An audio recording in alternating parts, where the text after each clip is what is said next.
The music stopped making sense the second she walked past his table.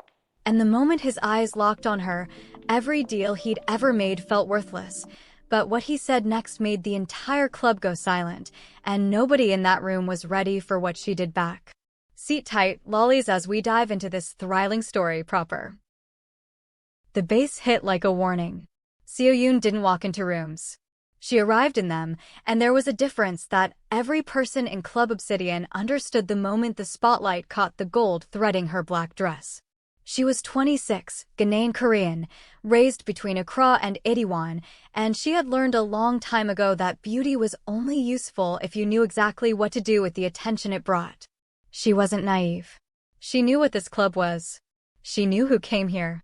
She knew the kind of money that sat in the private booths behind the velvet partitions, old money, dirty money, money that had outlived the men who first made it and simply transferred itself into new hands without apology. She was here for one reason, and it had nothing to do with the stage. In booth 7, Park Jae-won was already 3 glasses deep into a bottle of whiskey that cost more than most people's monthly rent.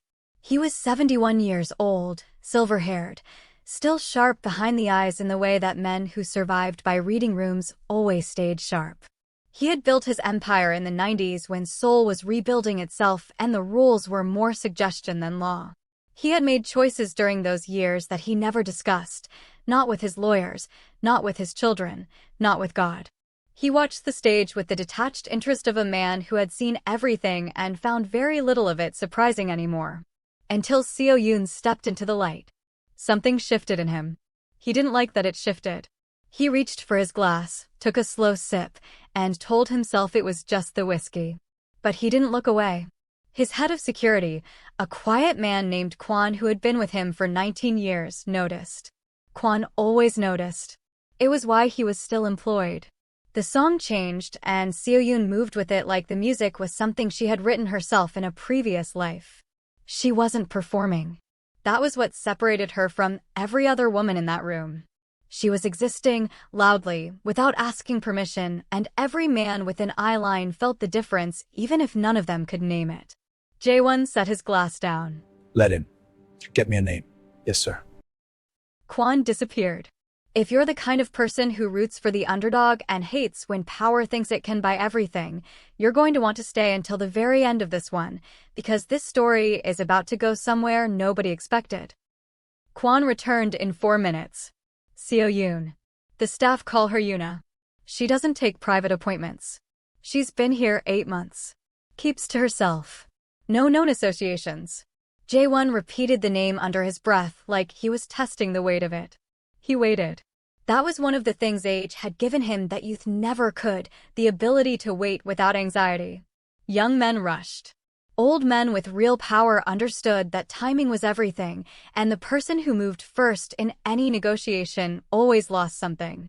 He waited until her set ended, until she had stepped off the stage and was moving through the floor in that unhurried way of hers, until she reached the bar and ordered water instead of whatever the club was comp ing performers that night. Water. He noticed that too. He sent Kwon with a folded card. No message on the front. Just a booth number on the back. Most women in this club would have walked over immediately. The ones who played games would have waited 10 minutes before walking over. Seo-yoon looked at the card, looked at the booth number, looked at Kwon, and then looked away and took another sip of her water. Kwon came back. She says she doesn't do private conversations after sets. Something moved behind Jae-won's eyes. Not anger. Closer to interest. Go back, he said. Tell her I'm not making a request. Kwon went back. Seo-yoon listened to the second message, turned to look directly at booth 7 across the crowded floor, directly at Jae-won, not at Kwon, and said something to Kwon that made the security man's expression flicker for the first time in years. Kwon returned. He paused before speaking. She said, another pause.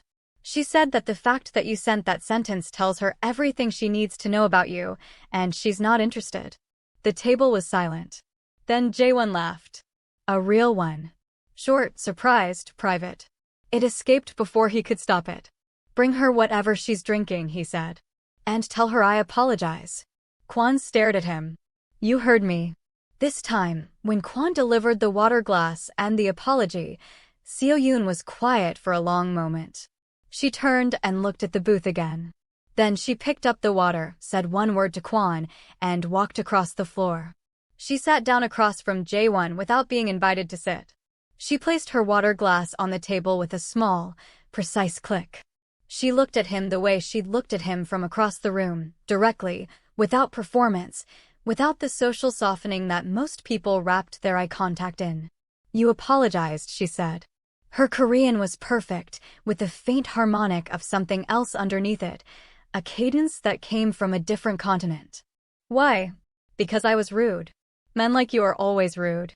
They don't usually apologize for it." "Men like me," he repeated. "What kind of man am I?" She looked at him for a moment. The kind who's never had to wait for anything. The kind who stopped asking and started telling sometime in his 40s and forgot the difference. The kind. She paused, and something crossed her face that wasn't hostility, but was related to it, who thinks that enough money makes anything a transaction. The booth was quiet. The club roared around them, bass, laughter, the clink of expensive glass, but the booth held its own atmosphere. "You're not wrong," Jae-won said. That surprised her. She covered it quickly, but he saw it. He had decades of practice, watching people cover things quickly. "Then why am I here?" she asked. "Because I wanted to talk to you." "About what?" "I don't know yet." He said it like it was an admission he wasn't used to making. "That hasn't happened to me in a long time." Seo-yoon looked at him. She turned her water glass slowly on the table, just a quarter rotation, thoughtful. "I'll give you 10 minutes," she said. "Because you apologized. Not for any other reason." "Understood. And this is where it gets complicated, and if you think you already know where this is going, I promise you you don't. Don't touch that screen." They talked for 40 minutes. Not about the club. Not about money. He asked her how she came to Seoul, and she answered in the stripped way of someone who had told a short version of their story so many times that the short version had become its own kind of armor, a craw. Her mother's death when she was 19, a cousin in Itaewon. A visa, a plan that didn't work, a different plan. He listened without filling the silence she left around the harder parts, which was not something she expected from him. She asked him, because she was not a woman who sat in one-sided conversations, what he was actually doing in a club like this on a Wednesday night when he looked like someone whose Wednesday nights had dedicated locations and scheduled companions. He said his wife had passed 3 years ago. He said the scheduled locations and companions felt hollow in a way he hadn't anticipated. He said he came to clubs like this sometimes because the noise was better than the quiet of his apartment, which had too many rooms and not enough reasons for them. She didn't say she was sorry. She said, "That's honest." He said, "You're the first person who hasn't told me they're sorry in 3 years." She said, "Would it have meant anything if I had?" He said, "No." She stood up at the 40-minute mark, not the 10, and she picked up her water glass, and she said, "Same time next Wednesday. I'll find you."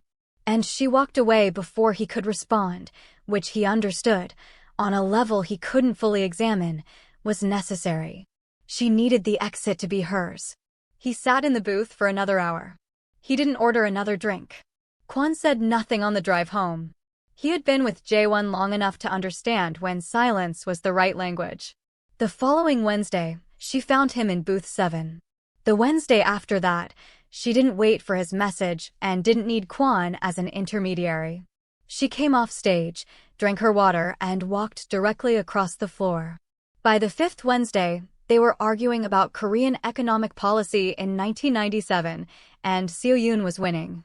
And Jae-won was leaning forward with the posture of a man who had not been genuinely challenged in an argument in longer than he could remember, and his eyes were alive in a way that Kwon, watching from a careful distance, had not seen since before the funeral 3 years ago. This was the problem. Because Park Jae-won did not have a clean history. The things he had done in the 90s, the companies he had absorbed, the people he had pressured, the evidence that had disappeared, these were not abstract. These were not rumors. These were documented in a sealed government file that had been sealed not because the government exonerated him, but because the government, at the time, had needed him more than it needed justice. That file had recently been obtained by a journalist. A young woman named Cho Haun, 29, investigative, stubborn in the way that only people who had grown up watching someone they loved get swallowed by a system they couldn't fight developed a specific kind of stubbornness. Her father had worked for one of the companies Park Jae-won absorbed in 1998. He had never recovered financially. He had died when she was 23, defeated, in a way that Haun had decided, standing at his grave, she was going to mean something. Haun had been building this case for 4 years. She was 3 weeks from publication. What she did not know yet was that one of her sources, a mid-level accountant who had handed her documents she didn't realize were also handed to Park Jae-won's legal team, had been feeding information in both directions. What Park Jae-won's legal team did not know was that Haun had a second set of documents from a different source entirely, documents they didn't know existed. What neither of them knew was that Seo-yoon knew Haun. They had been friends for 2 years, met through a mutual Ghanaian Korean community group in Mapogu, bonded over their shared composite identity, the particular experience of being half one world and half another, and belonging fully to neither. They had dinner every few weeks. They talked on the phone. Haun had been to Seo-yoon's apartment. Seo-yoon had read early drafts of Haun's articles. Seo-yoon had not read this one. Haun was keeping it close. She hadn't told anyone the full scope. But she had mentioned, casually, in a phone call 2 weeks ago, that she was working on something that was going to be significant. She had mentioned, less casually, that it involved an old man who had never been touched. She had mentioned, with the particular tension in her voice that Seo-yoon had learned to read as meaning the story was personal, that this one mattered in a way the others hadn't. Seo-yoon had asked if she was safe. Haun had paused and said, "Define safe." Seo-yoon hadn't slept well that night. Now, on the 6th Wednesday, sitting across from Park Jae-won, watching him talk about his first investment, a tiny machine parts factory he'd scraped together funding for at 23, before the empire, before any of it. She was listening to him with the strange double consciousness of a person who is seeing someone as both who they currently are and who they might have been, who they currently are and what they might have done, and she didn't know what to do with the split. He was funny sometimes. That was the problem. He was unexpectedly, genuinely funny, with the dry delivery of a man who had observed the absurdity of his own life long enough to develop a sense of humor about it. He listened more than most people with his amount of money and power listened. He had not, in 6 Wednesdays, said anything that made her feel reduced or transactional, and she had been ready for it every single night, her guard loaded. But she had also seen the way certain people moved when they saw him enter the club. A specific kind of stillness that wasn't respect. That was fear. "You're somewhere else tonight," he said. She came back. "Sorry." "Don't be sorry. What are you thinking about?" She looked at him. "I'm thinking about whether it's possible to know someone truly, or whether we only ever know the version of them that shows up in the specific room we share with them." He was quiet for a moment. "That's not a casual question." "I don't ask casual questions." "No," he said. "You don't." He leaned back. "I think, and this is the answer of an old man who has done things he's not proud of, I think most people contain several true versions. And the question isn't which one is real. The question is which ones they feed." She looked at him for a long time. "And which ones did you feed?" The question sat between them like something with weight. For the first time in 6 Wednesdays, he looked away first. "The hungry ones," he said. For a long time. Seo-yoon's phone buzzed in her bag. She glanced at it under the table. Haun. A text that just said, "Call me when you can." Not urgent but important. She put the phone away. She looked at this old man who had fed his hungry ones for decades and had outlasted the consequences, and now sat across from her on Wednesday nights talking about philosophy and his dead factory and his wife who had liked persimmons and his 3 estranged children, who had learned to love his money more than him, and she felt the full, uncomfortable weight of the situation she was standing in the center of. She didn't know yet that the accountant had told Jae-won's team about Haun's investigation. She didn't know that Jae-won knew. But she would. And soon. If you're invested in where this is going, and you should be, hit subscribe so you don't miss the next part, because what happens next changes everything for every single person in this story. The following day, Haun called her in the afternoon. I need to tell you something, Han said, and I need you not to panic. That is a sentence designed to make people panic, Seo-yoon said. I think I'm being watched. Seo-yoon sat down on her kitchen stool. Tell me everything. Han told her about the investigation. She told her the name of the subject. She told her about the sealed file, the 4 years, the accountant who she was now not certain she trusted, the publication date 3 weeks out, the feeling she'd been having for the last 72 hours that her movements were being tracked. Seo-yoon said nothing for a long time.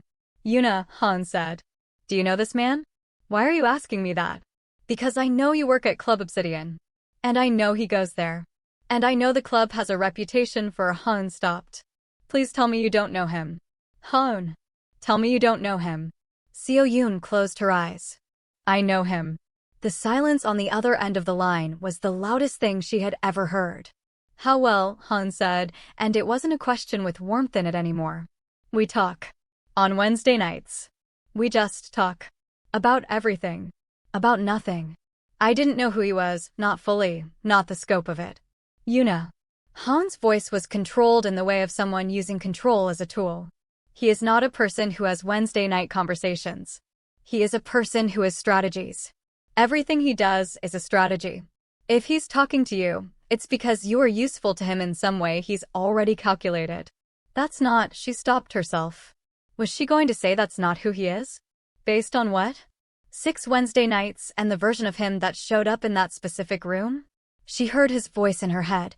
The question isn't which one is real. The question is which ones they feed. I need you to stop talking to him, Han said. And if he already knows about your investigation? Silence. If someone on your source chain leaked, Seo-yoon said, and if he already has people looking at you, stopping Wednesday nights doesn't protect you. It just means I lose the only access point that might tell us what he knows. You are not a journalist, Han said. You are not trained for this. I know. But you're my friend. And I'm apparently already inside this story whether I chose to be or not. Han was quiet for a long time. When she spoke again, her voice had shifted into the register Seo-yoon recognized as her serious working mode. If you continue talking to him, you tell me everything. Every conversation. You remember everything. Okay. And Yuna, if at any point you feel like you're in danger. I know. Do you? Yes, Seo-yoon said. I know.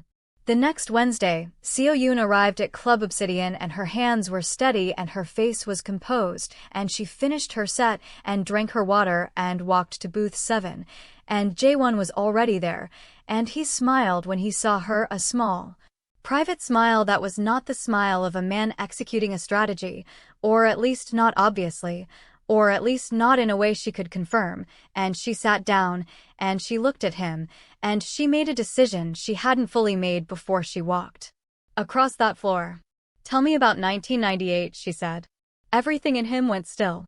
Specifically, she said, tell me about Daewoo Industrial Components. The acquisition. The booth held its breath. Jae-won looked at her for a very long time. Something was shifting behind his eyes, the calculation, the reading of the room, but also something else. Something that looked almost, if she was reading it right, like relief. How do you know about that, he said. Not a question. A reckoning. Because the world is smaller than you think, she said. And because I want to hear your version before I decide what I believe. He was quiet. Then, who are you? Someone who has been sitting across from you for 6 Wednesdays and still doesn't know if you are what you seem to be or what you did. Those aren't mutually exclusive. No, she said. They're not. Which is why I'm asking. He poured himself a drink. He did not drink it. He looked at the glass. I absorbed that company, he said. The methods I used were, he stopped. Started again. There were workers. Families. People who depended on stability I removed. Did you know that at the time? Yes. The word fell like a stone. Did you care? She asked. He picked up the glass. Drink. Set it down. Not enough, he said. I cared about winning. And I won. And by the time I was old enough to understand the cost of it, enough time had passed that accountability had been replaced by history. Seo-yoon watched him. There's a journalist, she said, who is about to publish a story about everything you did during those years. And I think you already know. He looked at her. Is she someone you care about? Yes. Then you should tell her to be careful. Are you threatening her? No, his voice was quiet and very flat. I'm telling you that the people around me are not all as thoughtful as I am. And a story like the one you're describing would be managed by people I've given authority to, and I would not necessarily have foreknowledge of every method they chose. That's a very careful way of saying your people might go after her. It's a very careful way of saying you should tell her to protect herself. And the story? He was silent.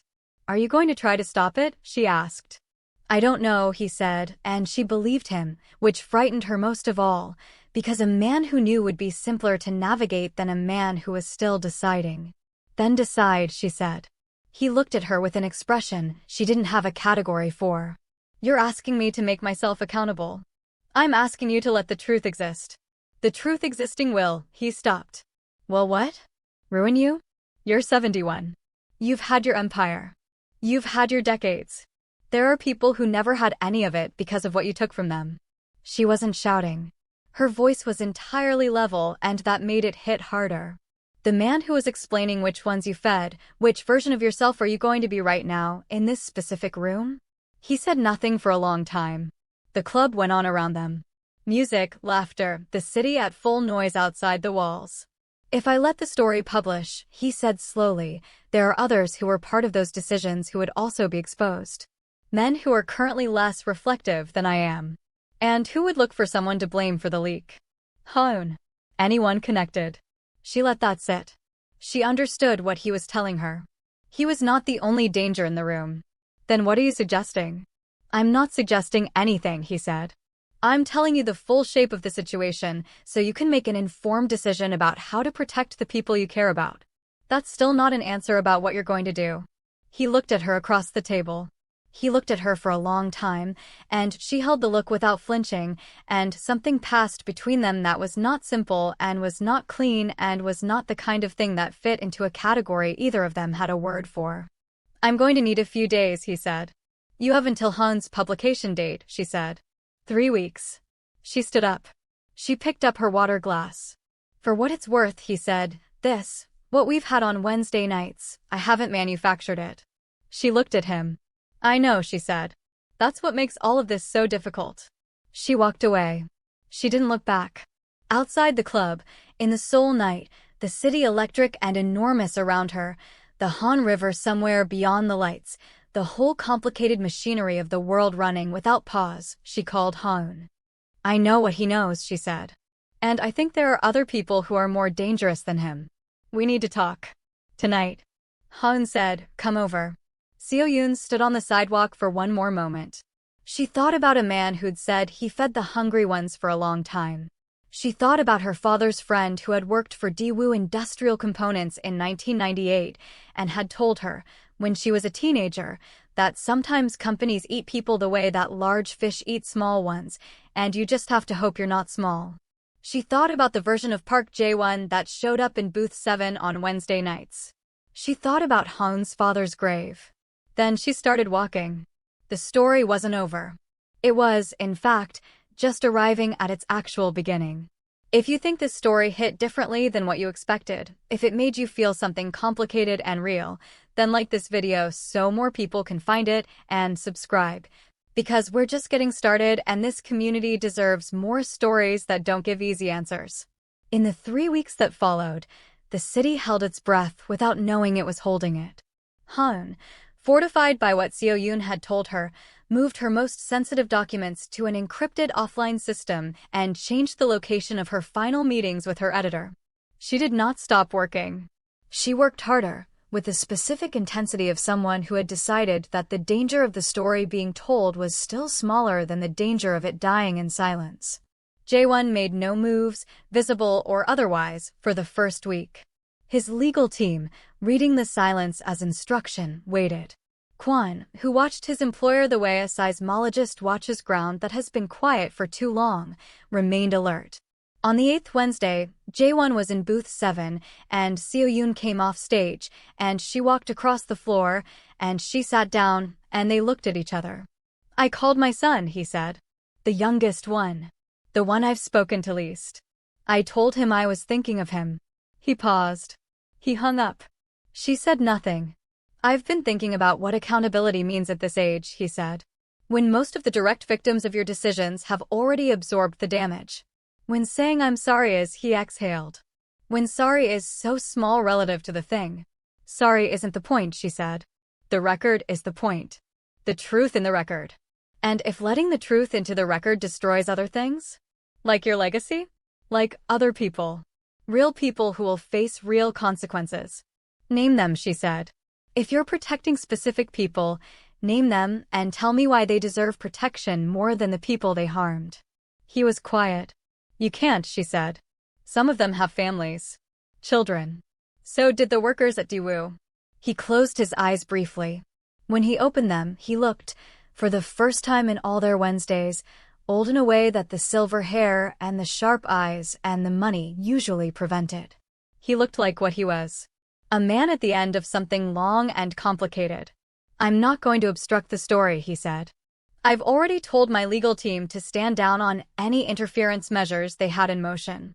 Seo-yoon's breath released slowly. And the other people you mentioned? The less reflective ones. I'm handling that separately. How? In ways you're better off not knowing specifically. She held his gaze. If Han is harmed, she won't be. That's a large promise from a man who just said he doesn't have foreknowledge of all his associates' methods. It's a large promise I intend to keep. He looked at her steadily. That's all I have to offer. My intention, offered seriously, from someone who understands the weight of what seriously means. She thought about it. She thought about what a journalist would tell her, don't trust him, verify everything, intentions are not outcomes. She thought about what she knew of this man from 9 Wednesday nights, and what she knew of what he had done from Han's research. Okay, she said. Okay, he said. They sat in silence for a while. The music played. Seoul ran its circuits outside. What happens after the story publishes? She asked. I imagine it will be, he considered. Significant. And you? I'll still be old, he said drily. Marginally more publicly accountable. Perhaps finally having a real conversation with my children. He looked at his glass. Perhaps not. And Wednesday nights? He looked at her. I don't know, she said, answering her own question. I don't know what they are or what they've been or what they would be on the other side of this. They've been real, he said. Whatever else they are. That part's been real. She nodded slowly. I know, she said. I know it has. She stood up. This time, she paused before leaving.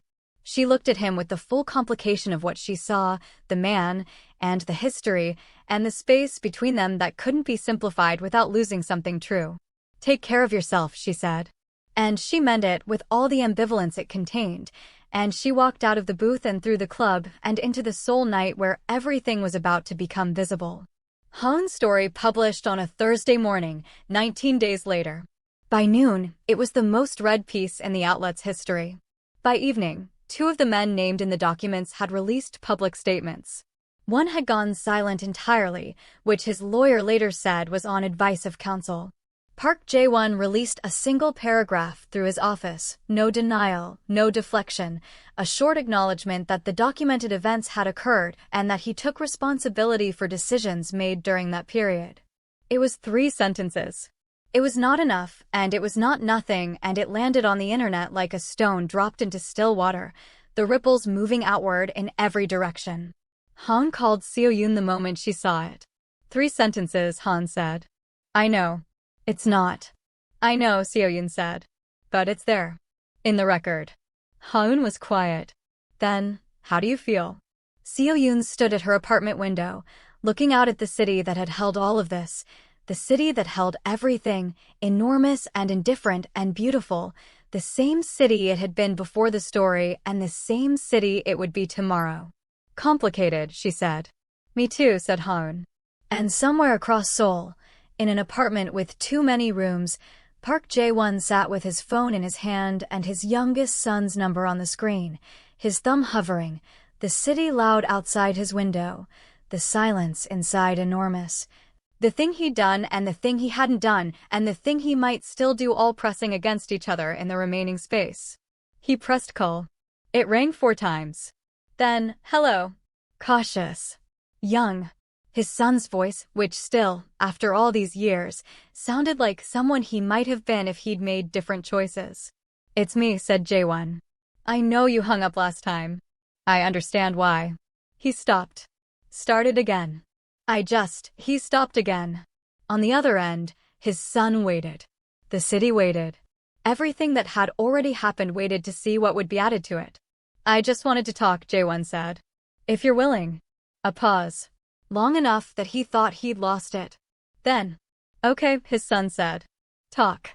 And if you stayed until the very last sentence of this story, you already know what this community is: people who stay for the complicated endings, the ones without clean resolutions, the ones that feel like real life. If that's you, subscribe, leave a comment telling us whose side you were on when this started and whether it changed by the end, and like this video so it finds the people who need stories like this one. We'll see you next time.